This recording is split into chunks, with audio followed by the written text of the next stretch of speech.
Nós vemos aqui um dos momentos em que o nosso mestre esteve na terra. E quem nos relata essa situação foi o evangelista Lucas. Só que eu quero te situar um pouco de quem foi Lucas. Lucas, ele não foi um dos apóstolos. Lucas, ele nem sequer conheceu a Jesus. E isso é a importância do nosso testemunho. Isso é a importância, nós vemos aqui através do Evangelho de Lucas, a importância que tem em nós preservarmos a palavra de Deus em nosso coração, em nossa mente, em nós contarmos a palavra de Deus.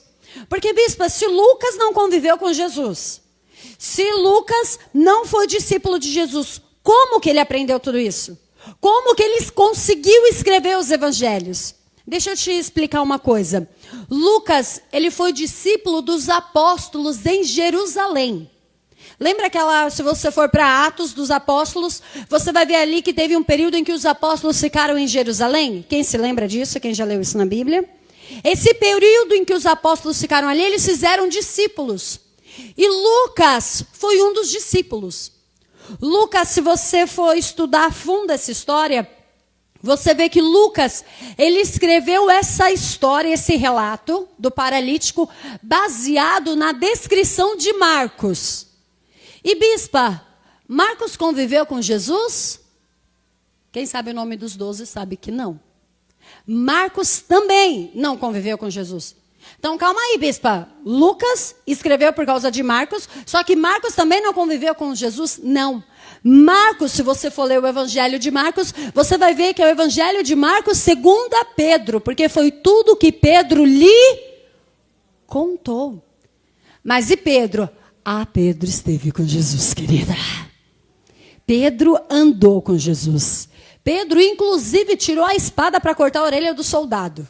Pedro andou sobre as águas. Pedro, ele caminhava não apenas com Jesus, mas ele viveu o processo junto com Jesus. Olha a importância de você não apenas vir à igreja. Olha a importância de você não apenas estar aqui hoje, mas a importância de você deixar o Espírito Santo te envolver, mas você deixar o Espírito Santo te abraçar e colocar a tua vida no centro da vontade de Deus, que pode ser que talvez as pessoas nunca cheguem aonde você esteve, talvez as pessoas nunca bebam da fonte que você já bebeu, só que através do rio de águas vivas que tem na tua vida, outras começam a ser impactadas.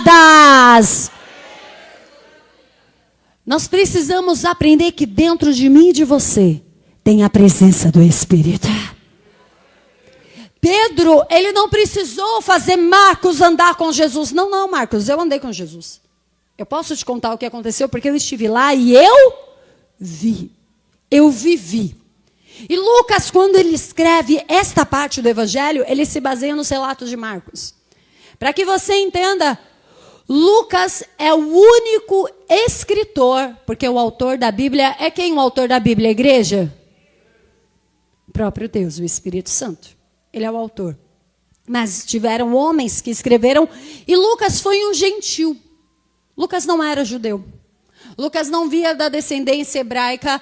Ele era um gentil. Lucas era médico. Por isso que você vê o Evangelho de Lucas, tantos milagres. Porque quando ele ouvia o milagre, ele falava, opa. Por isso que você vê tanta história de leprosos em Lucas. Porque era uma das doenças do ápice da época que não tinha. E até hoje, não tem. E nós vemos aqui que Lucas, ele escreve essa parte do Evangelho com base no que Marcos falou. E Marcos andou com Pedro.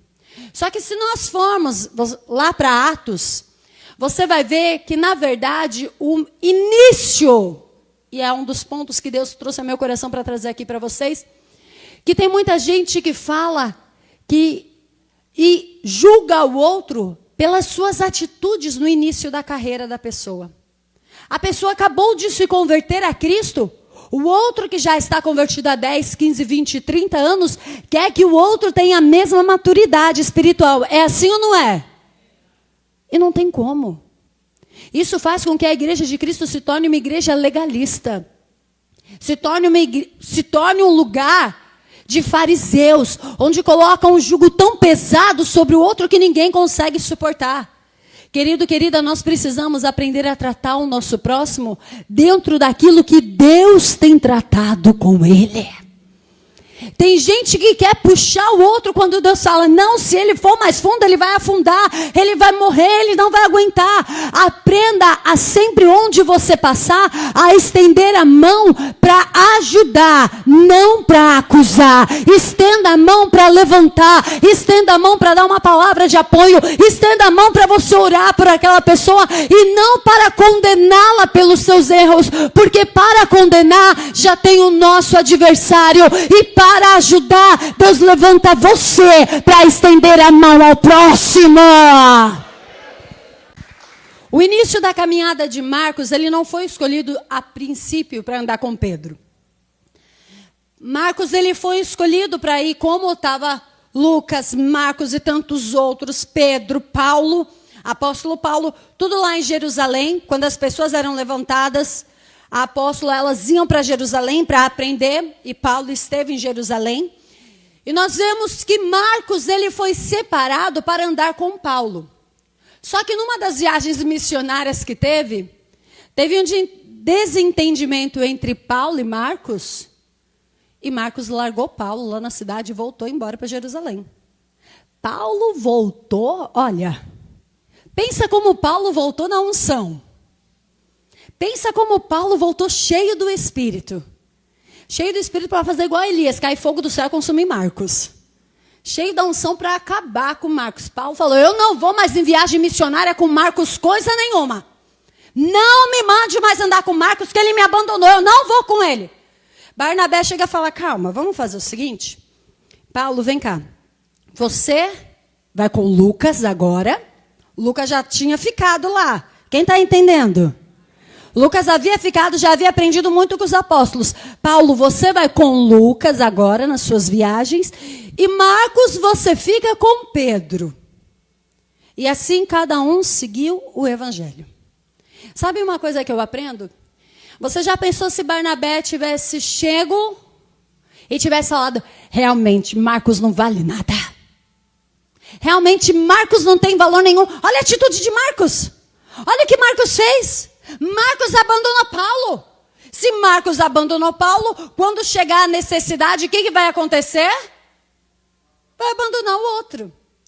Tem pessoas dentro da igreja que a parte do perdão 70 vezes 7, ela não consegue cumprir nenhuma vez. Ela não consegue perdoar nenhuma vez. Não é nem os 70 vezes 7, ela não consegue liberar perdão. Querido, querida, mas bispa, a senhora não sabe o que fulano fez para mim, a senhora não sabe o que aquela pessoa falou, a senhora não sabe como aquela pessoa agiu, mas eu sei que Marcos abandonou Paulo no meio da missão, no meio do chamado. E mesmo assim, ele não amaldiçoou. Paulo não virou a cara para Marcos sempre. Teve aquele momento de ressentimento, depois passou. E nós vemos que o que aconteceu? Lá na frente, em outra carta de apóstolo Paulo, ele elogia a Marcos. E se Marcos tivesse parado, bispo, por que a senhora está me contando tudo isso para falar de Lucas? Porque se Marcos também tivesse parado o ministério dele, no primeiro erro, na primeira falha, essa parte aqui em Lucas não existiria. Porque essa parte Lucas escreveu baseado em quem? Em Marcos. Se Marcos tivesse falado, poxa vida, realmente eu não sirvo para o chamado não, realmente Deus não está comigo, realmente, olha, isso é só para os apóstolos, eu não consigo seguir isso, para mim não dá. Sabe o que Deus está querendo te ensinar aqui? Para de querer ser perfeito. Para de querer encontrar nos outros perfeição. Tem gente que vem para a igreja e o intuito dela é ver quem é perfeito. Não, só vou ficar quando encontrar uma igreja perfeita. Querido, querida, a única igreja perfeita, único pastor perfeito, únicos obreiros perfeitos, únicos membros perfeitos, será quando nós estivermos na eternidade como nosso mestre. Nós vemos que Deus, se você for parar para analisar a história dos profetas, muitos deles falharam. E nem por isso Deus os dispensou. Deus dispensou algum deles? Não. Porque é algo que eu e você precisamos aprender, que o apóstolo Paulo entendeu e nos ensinou e escreveu na sua carta, 2 Coríntios, capítulo 12, 9. Que é na fraqueza do meu ser que ele manifesta o seu poder. Deus não escolhe pessoas fracas. Aliás, Deus não escolhe pessoas perfeitas. Deus escolhe pessoas que têm fraquezas, e não pessoas fracas também. Mas pessoas que têm fraquezas, que têm pontos a melhorar, que têm pontos a desenvolver, que têm pontos a se aperfeiçoar. Deus escolhe esses. Só que a pessoa olha para ele e fala: Deus, eu nunca vou conseguir fazer isso. Deus, eu nunca vou conseguir fazer aquilo. Deus, eu não tenho capacidade de chegar ali. Quando você fala isso, Deus diz: é você que eu quero. Porque não será você que vai fazer, não será você que vai chegar, não será você que vai realizar, mas é o poder dele que está em você, que te capacita, que te prepara e te coloca onde ele planejou para a tua vida. E agora vamos para a mensagem. Quando Jesus ele chega, e segundo os estudiosos aqui ele está em Cafarnaum, e provavelmente na casa de Pedro. Jesus na casa de Pedro ali, e uma multidão vem até ele. E onde Jesus estava, querido? Por mais que ele dissesse: não conte que eu estou aqui, a notícia corria. E nós vemos que Jesus ali sentado, ensinando, tem diante de Jesus, como nós acabamos de ler, fariseus e os doutores da lei.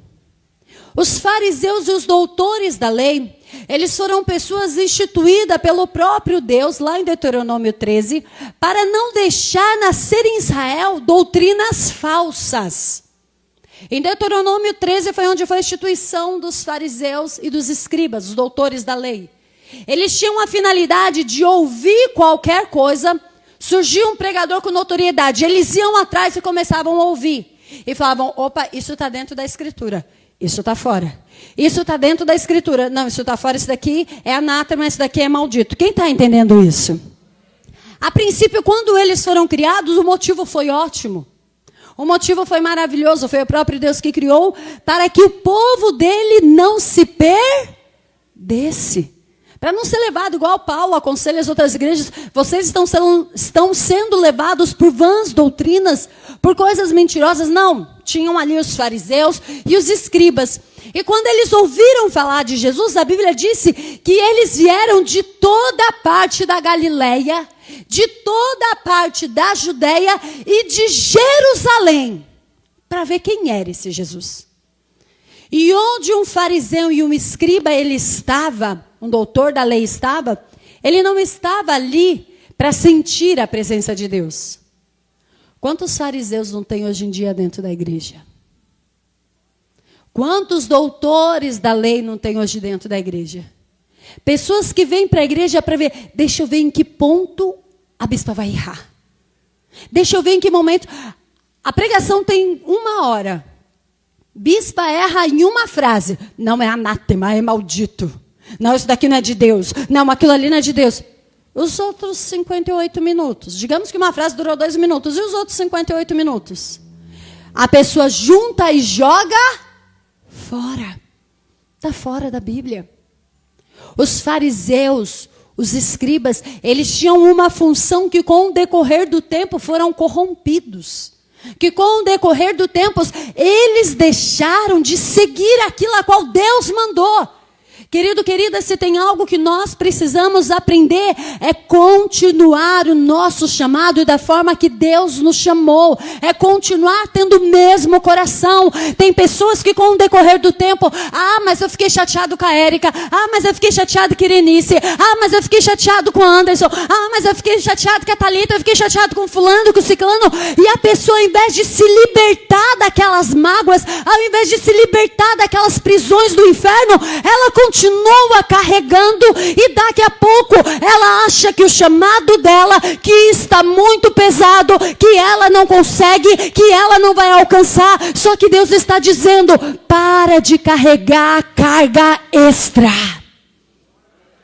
Sabe por que você acha que o teu chamado está pesado? Porque você vai carregando o que não é para carregar. Tem coisas que acontecem na tua vida, querido, que você deixa. Que você não fica sofrendo pelo que passou. Ontem mesmo, estava eu e o pastor num casamento, nós estávamos conversando sobre a reforma da igreja, e a gente já estava falando os próximos passos. Não, a gente vai fazer isso, vai colocar cabo, vai colocar isso. E a gente foi ver um dos cabos, só um dos cabos que precisa aqui para a igreja, quase 3 mil, 2,5 a 3 mil. Só um dos cabos que vai precisar da igreja. E quando nós estávamos vendo isso, o pastor falou assim para mim, mas você tem que ver que a gente está nesse nível, porque tem alguém fazendo por trás toda a parte que nós íamos fazer. A minha resposta foi para ele, e a que você tem que aprender nesta manhã, foi a seguinte: eu não vou sofrer com o que Deus não quer que eu sofra.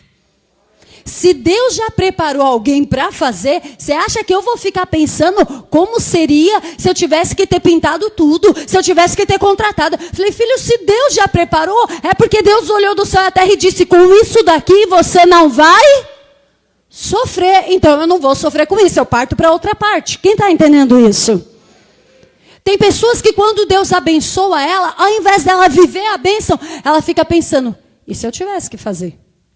E se eu tivesse que comprar? E se eu tivesse que pagar? E se eu tivesse que agir? Quem conhece gente assim? A pessoa não consegue viver a bênção.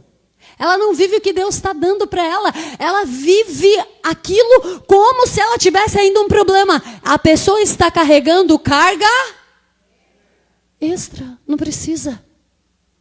Larga. Deus já te fez passar? Vai para o próximo.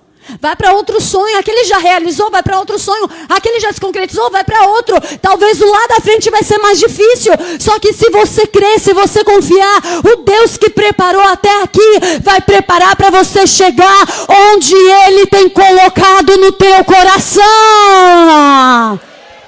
Nós precisamos aprender a ter atitudes quando as portas não se abrem.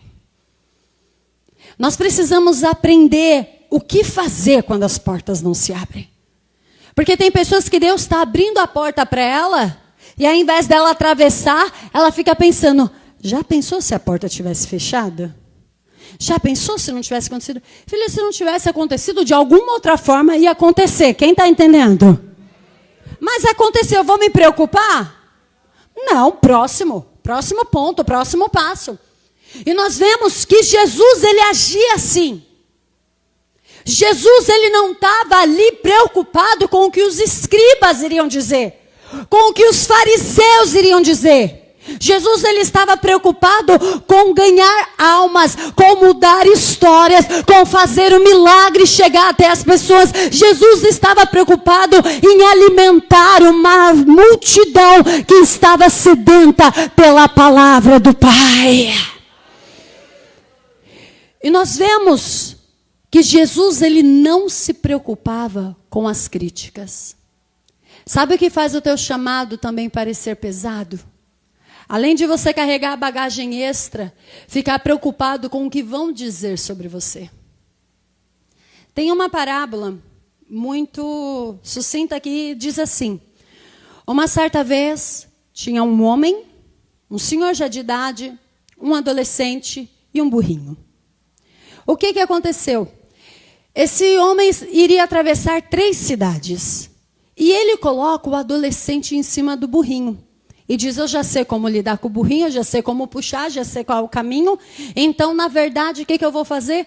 Eu vou guiando o burrinho e deixo ele aí em cima. Quando precisar, ele me ajuda. E o homem atravessa uma das cidades. A primeira cidade que ele atravessa, as pessoas começam a criticar. Olha que absurdo. Um idoso carregando um moleque jovem. Olha que coisa besta.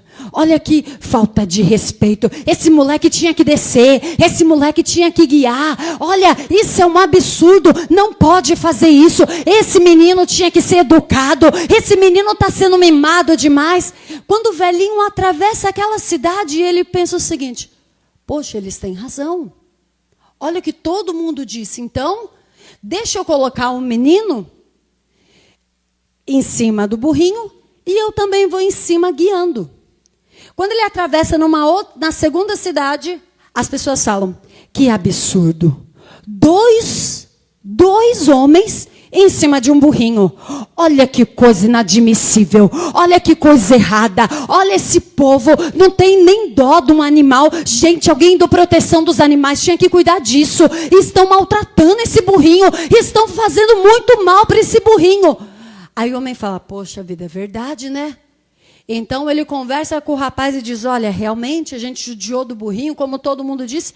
Então vamos fazer o seguinte, vamos nós dois carregar o burrinho. Aí vai nós dois.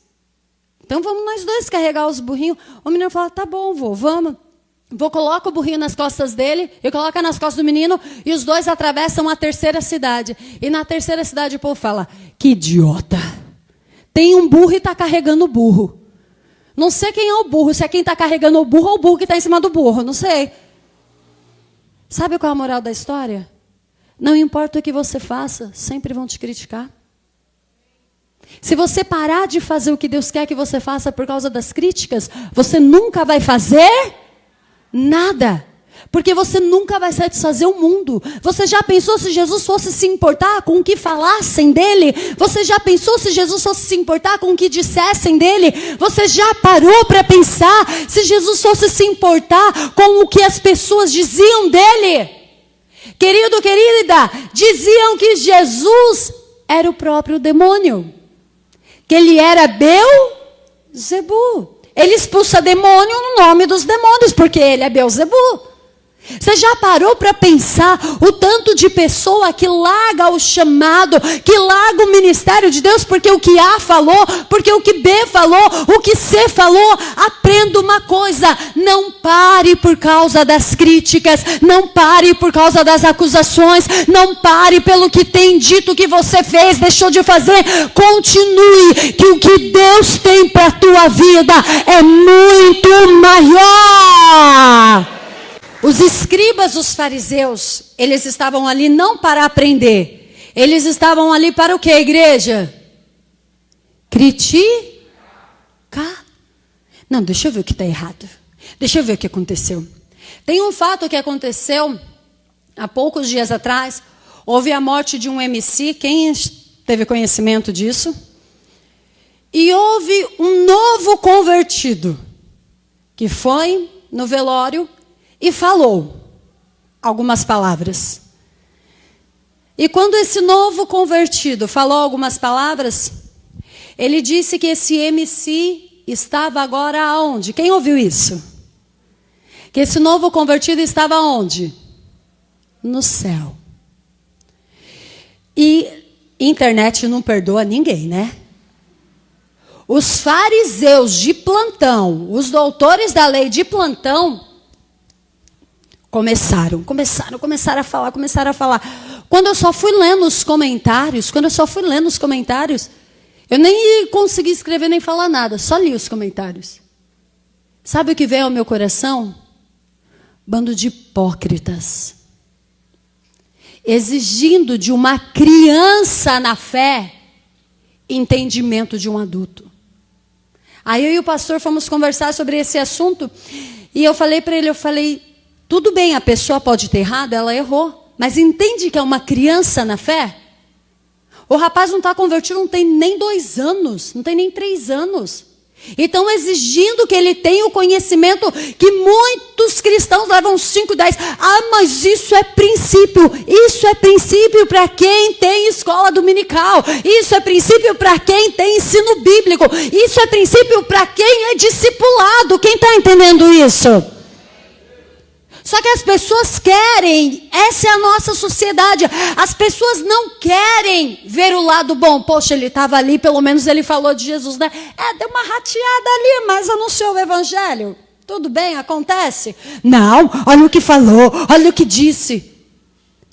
É uma sociedade que só quer criticar. Se você for parar por causa das críticas, você não vai a lugar nenhum. Eu lembro que logo quando eu iniciei o meu canal do YouTube, isso foi uma das coisas que na época me fez parar. Uma pessoa fez um comentário assim, nossa, a palavra dela é muito interessante, nossa, ela tem uma palavra que toca, pena que está em pecado. Falei, ué, eu estou em pecado, ninguém me avisou? Nem eu sei que eu estou em pecado? E a pessoa colocou 3 pontinhos embaixo. O pecado é que ela usa maquiagem e brinco. Aí naquele dia eu também não tinha maturidade espiritual. Falei, quer saber de uma coisa? Vou continuar com esse canal nada. Eu não tenho paciência para essas coisas não. E aí veio a pandemia expressando, falou, agora você vai ativar. Tá bom, então nós ativa. Agora você vai trabalhar. Se tivesse feito igual ele me usou para falar, pastor Denis, tivesse feito lá atrás, não estava correndo tanto atrás do prejuízo agora. Agora corre. Querido, querida, sempre vai ter pessoas para te criticar. Tem igrejas, por exemplo, que elas não pedem oferta. E aí o pastor vai fazer qualquer coisa na igreja, ele leva muitos anos. Quem conhece de igrejas que trabalham assim? Aí as pessoas que estão numa igreja assim, nossa igreja não anda, nossa igreja não caminha, mas também o pastor não pede oferta. Aí vai para uma outra igreja que o pastor pede oferta, as coisas na igreja vão rápido. Mas esse pastor pede muito dinheiro? Esse pastor pede muita oferta? Isso é um absurdo. É assim ou não é? Sempre tem crítica. Sempre vai ter crítica. Só que você tem que ter a certeza do teu chamado para não parar por causa da crítica. Você tem que ter certeza do que Deus, assim como a Bíblia aqui diz, e sobre ele estava a virtude para curar. Você tem que ter a certeza que sobre a sua vida tem a virtude do Espírito Santo. Para onde você colocar a planta dos seus pés, não importa o que esteja acontecendo, a glória de Deus está sobre a tua vida. E nós vemos que aquele paralítico, ele tinha 4 amigos. E aqui eu quero entrar num ponto muito importante. Quem aqui tem amigos? Bispo, eu tenho amigos. Quem tem amigos? Se você não tem, procure ter. Só que eu não estou falando para você pegar o Zé da esquina, o Zé Noinha da esquina. Bora ser meu amigo? Não. Calma. Não vai pegar o Isaac como amigo, né, igreja? É que o pastor Denis já abraçou o Isaac, aí já veio na frente. Faz lá atrás, a gente pega aqui. Isaac como amigo, é Jesus na causa. Jesus visita. Porque eu vou te falar porque você precisa de amigos. Se você pegar o Isaac, olha. Brincadeira, Isaac. Isaac é bênção. Isaac é bênção de Deus. Você precisa ter amigos. Porque tem uma frase que me marcou muito na minha jornada. E a frase é assim: sozinho você vai mais rápido, mas com amigos você vai mais longe. Só que não é qualquer amigo. Não é aquele amigo que está com você só porque você traz algum benefício. Porque a amizade verdadeira, ela tem uma troca. Ora você vai doar e ora você não vai doar nada. Mas continua a amizade do mesmo jeito. Um amigo não é aquele, preste atenção, amigo não é aquele que vai bater nas suas costas e tudo que você fizer está certo. Esse é meu amigo, ele concorda com tudo. Não. Ele não é teu amigo. Tá vendo você trair tua mulher e tá te apoiando? Foge, não é teu amigo. Tá vendo você roubar a empresa e tá te apoiando? Falando, não, você tá certo, tem que fazer isso mesmo. Foge, não é teu amigo. Porque amigo que é amigo, ele te traz para perto de Jesus. Amigo que é amigo, ele te leva até Jesus.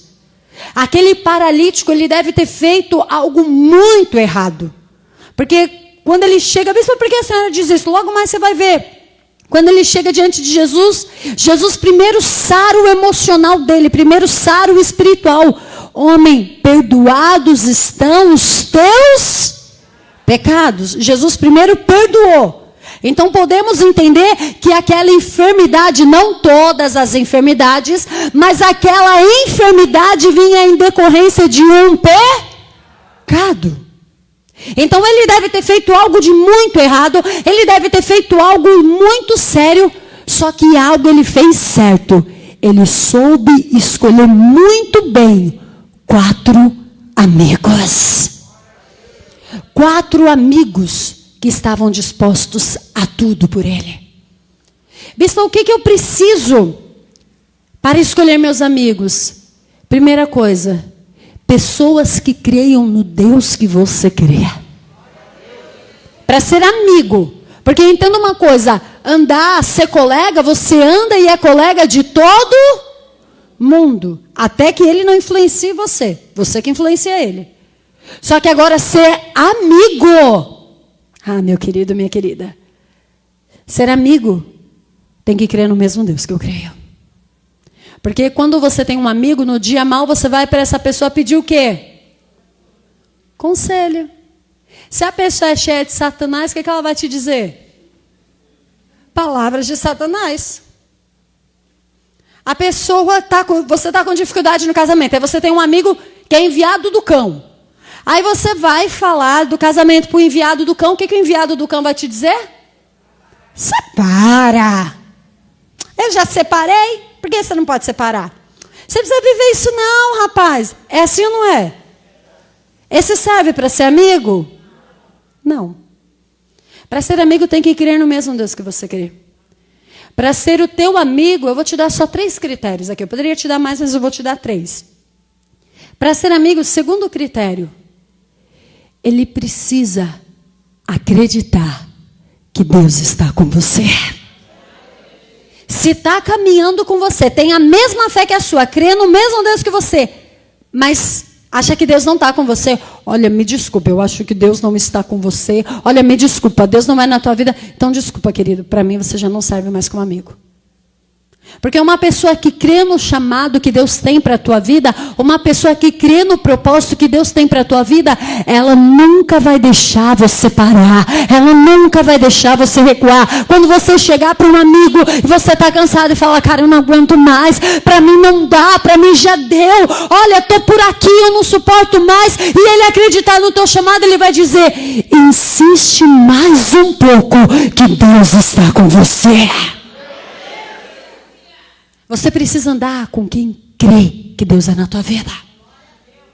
Você andar com quem não crê, você vai dizer, cansei. A pessoa fala, demorou, né? Porque olha, eu não sei nem como é que você aguentou tudo isso. Não. Um amigo vai dizer, não, vamos procurar outro jeito.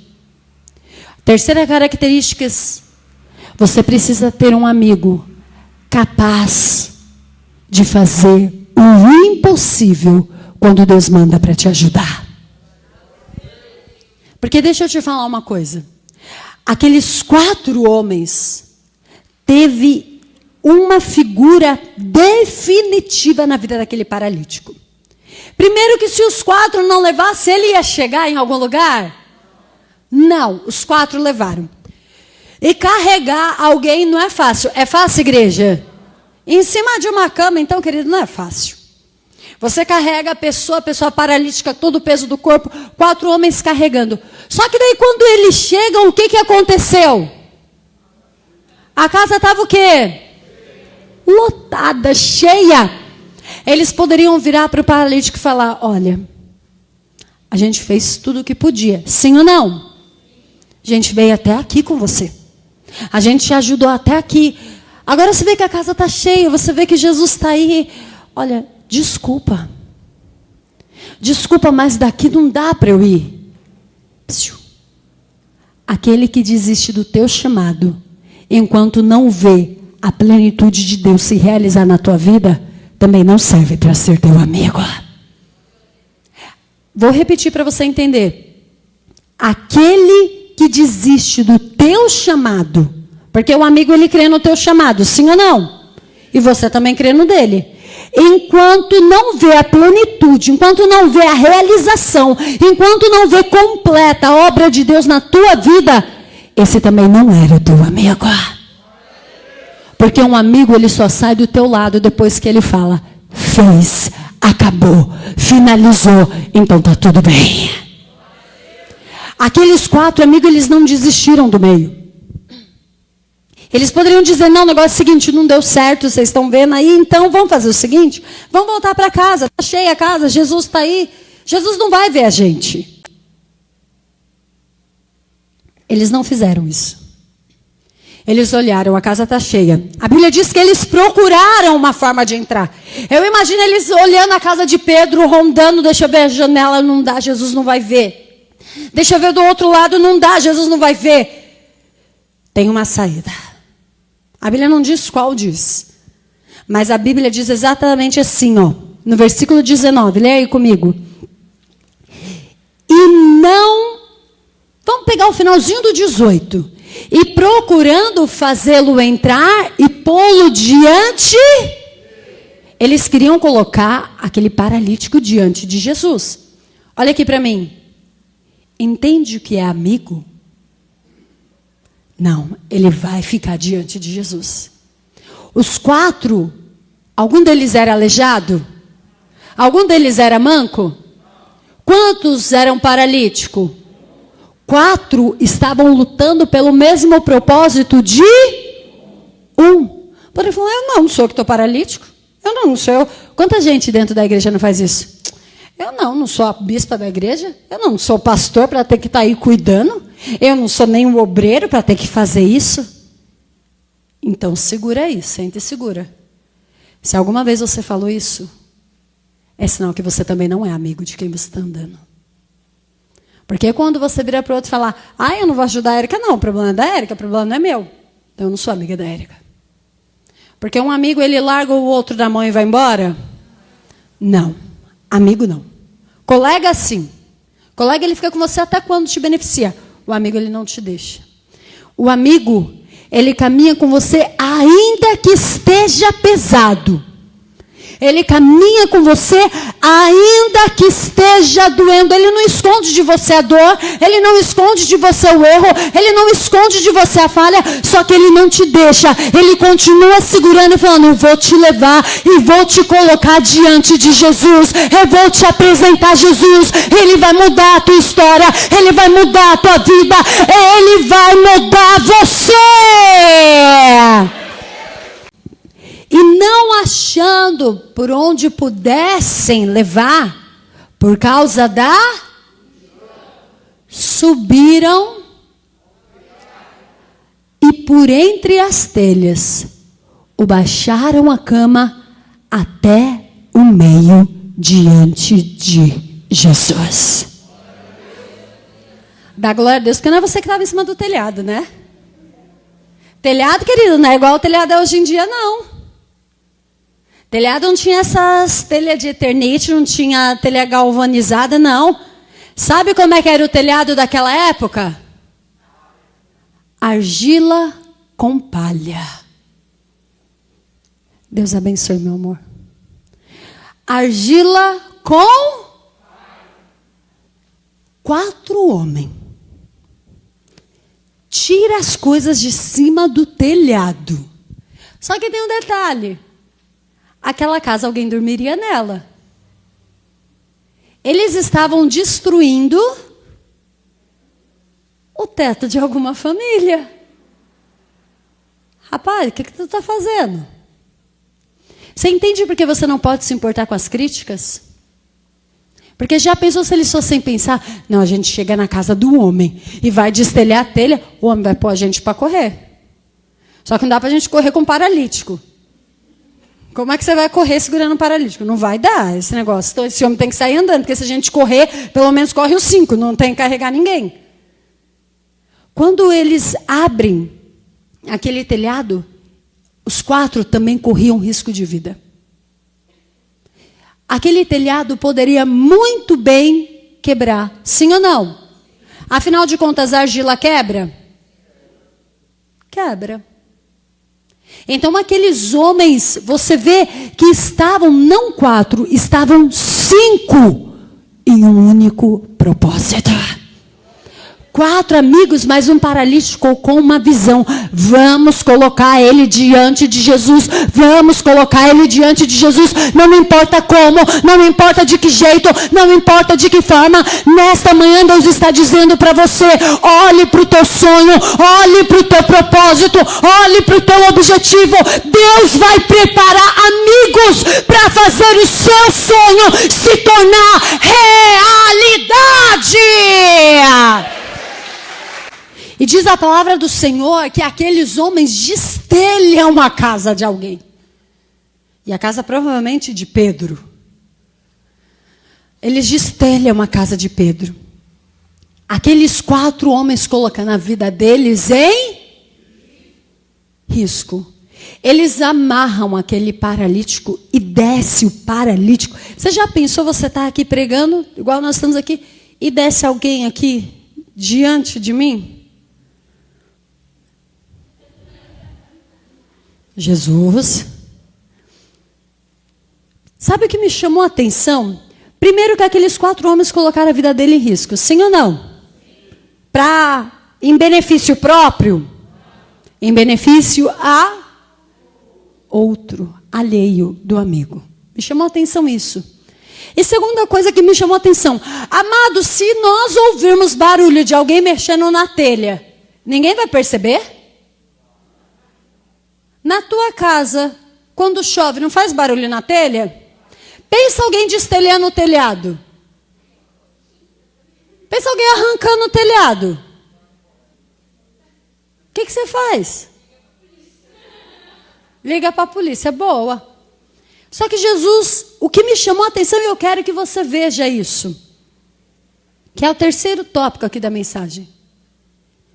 Jesus, ele nunca vai impedir que você age a tua fé. Jesus poderia olhar para cima, ver o telhado destampando e falar, não, calma, eu estou na casa de Pedro, alguém vai ter que pagar por isso, tem uma conta, é o telhado do homem, não, fecha isso daí, deixa eu entrar aqui. Jesus poderia fazer isso sim ou não? Jesus poderia falar, não, pelo amor de Deus, já pensou, cai esses 5 do telhado, morre todo mundo aqui, misericórdia, volta, desce, daí entra pela porta, pede licença. E Jesus fez? Não. Destelharam o telhado provavelmente sobre a cabeça de Jesus, porque eles queriam descer o homem diante dele, não é o homem próximo, é na frente de Jesus eles queriam descer. Então, enquanto Jesus estava ensinando, enquanto Jesus estava anunciando o evangelho, estavam destelhando a casa de Pedro e Jesus não parou. Porque Jesus nunca vai parar enquanto você agir a tua fé. Porque se tem algo, tem pessoas que dizem a seguinte frase dentro da igreja: eu vou até onde Deus... Como é que é? Eu vou até onde Deus quiser. Quem já ouviu alguém falando essa frase? Ou talvez você já falou. Deixa eu te dar uma notícia. Você não vai até onde Deus quer. Você vai até onde a tua fé te permitir. Eu acho que você não pegou aqui a visão. Você não vai até onde Deus quer. Você vai até onde a tua fé te permitir. Se você tiver fé para dizer ao monte, saia daqui e se lance ao mar, e não duvidar, isto acontecerá na tua vida. Jesus, tem gente que fala, eu vou até onde Deus quiser. Filho, Jesus foi até a cruz. E depois da cruz ele ressuscitou. E depois da ressurreição ele já subiu ao céu direto? Ainda ficou aqui na terra pregando. E está preparando moradas para nós que vamos morar com ele em nome de Jesus. Você não vai até onde Deus quer. Você vai até onde a tua fé permite. Aprenda isso, eu não vou até onde Deus quer, eu vou até onde a minha fé. Porque Deus me permite agir mediante a minha fé. Igreja, se a gente vê alguém destelhando um telhado, a gente não vai mandar parar na hora?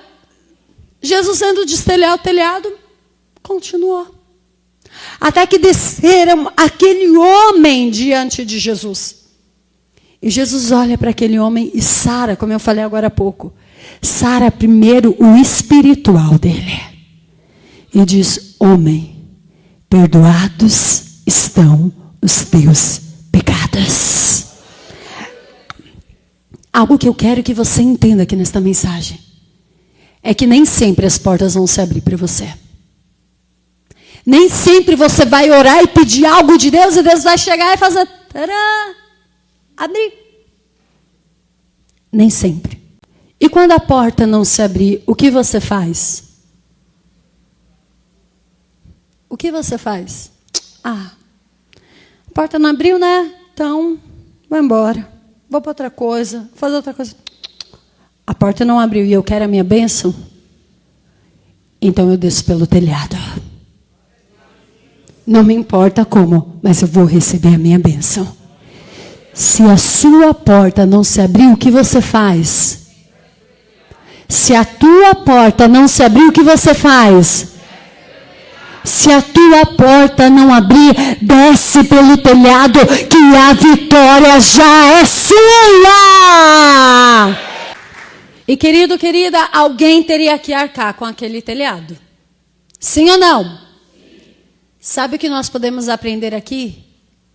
É que quando você age pela fé, Deus sempre prepara alguém para suprir financeiramente o que a sua fé te levou a agir. Entenda isso. Quando eu dou um passo de fé, Deus prepara alguém para suprir financeiramente a minha atitude de fé. Pode ter certeza que a casa de Pedro não ficou destelhada. Pode ter certeza que não choveu mais dentro do que fora. Mas Deus preparou alguém para fazer aquela. Deus está mandando dizer para você: aprenda a confiar no Senhor. Aprenda a crer no Senhor. Quando você aprender a crer, quando você aprender a confiar em Deus, Ele vai te surpreender. Ele vai preparar pessoas que vão, muitas vezes, o que você não pode fazer, outras pessoas farão, porque você agiu pela fé.